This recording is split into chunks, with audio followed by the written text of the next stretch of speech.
what would be the contents of the script to the last episode. We had no scripts through till the last minute. Pat was going to write the final episode, number 17, Fallout, on his way back from the States on the 13-hour plane journey. But he got back and he arrived back with nothing. And Dave Tomlin had been over there and they tried to script something, and Dave Tomlin had come back a couple of weeks earlier. Anyway, I used to go into the studios in the morning and we started trying to do some scripting for the final episode, number 17, Fallout, and Patrick made it absolutely definite that this was the final episode of The Prisoner. There would not be any more, not one more, no matter how much Sir Lou Grade cajoled him. Number 17 was the finish. I used to go into the studios at about 5:30, 6 o'clock every morning. Mr. McGowan would be in the make-up chair. I'd be sitting down behind him, looking in the mirror, and he would be dictating notes to me, at least to get a couple of days shooting started. Yes, and that's how it went on day by day. Well, it arrived, I should think, as I can recall it, about 2 or 3 days before we actually started. But then there was several bits of rewriting going on because of the revolving of who was going to be number one, and what number one was, who was going to be and what it was going to be and everything else. And when it eventually did arrive, there was lots of comments about it and things like that. But it was a good episode actually. It's quite fun to work on. Now in Fallout we had Alexis Canner, a Canadian. Leo McKern was in a later part of the film.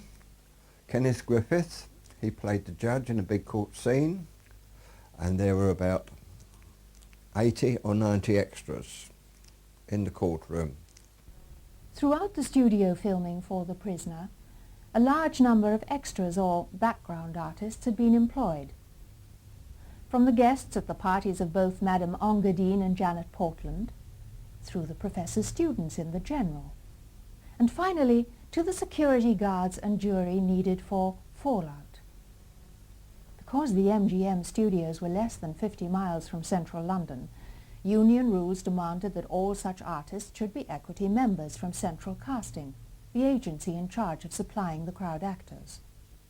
One of my assistants, the second assistant, he used to ring them up and say, like, tomorrow we want 34 villagers, some taxi drivers or whatever the case may have been, village people, waiters in the village cafe, shop assistants in the village shop.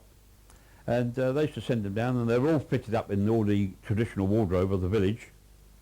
And all the various sets they were on, and we used to use them accordingly.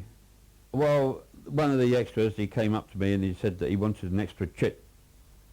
Because in those days, if they did anything extra other than being in the background, they used to get another chit.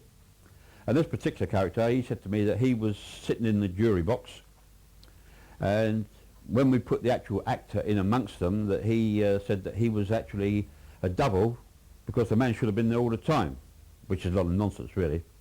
We had a heated discussion, but he never got what he was after. He was after us another chit as a double for an actor who he happened to be sitting in the seat. We just moved him along and put the actor there, and he said that it constituted being a double. And it went on and on, but in the finish I said, well, go away, don't bother me anymore.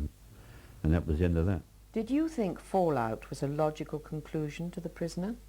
I thought it was tremendous, yes, absolutely. The only possible conclusion. It was chaos theory before anyone had even invented chaos theory. I mean, just as so much in The Prisoner was in advance of its time. I mean, that was pure chaos. Chaos theory. A butterfly beats its wings in the South Pacific, and we have a typhoon here. I mean, that's what chaos theory says. And that's what happened in that episode.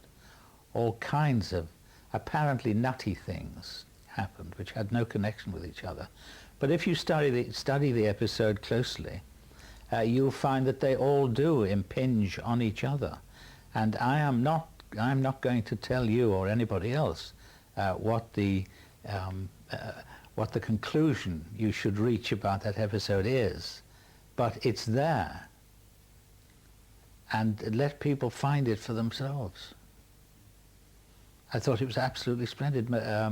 Leo McKern, when he read his script, absolutely roared his appreciation. He said, it's chaos, chaos, total chaos, how lovely, nobody does this, nobody's got the guts, oh, how wonderful. And he put his whole heart and soul behind it, as did Ken Griffiths, who is another forward thinker.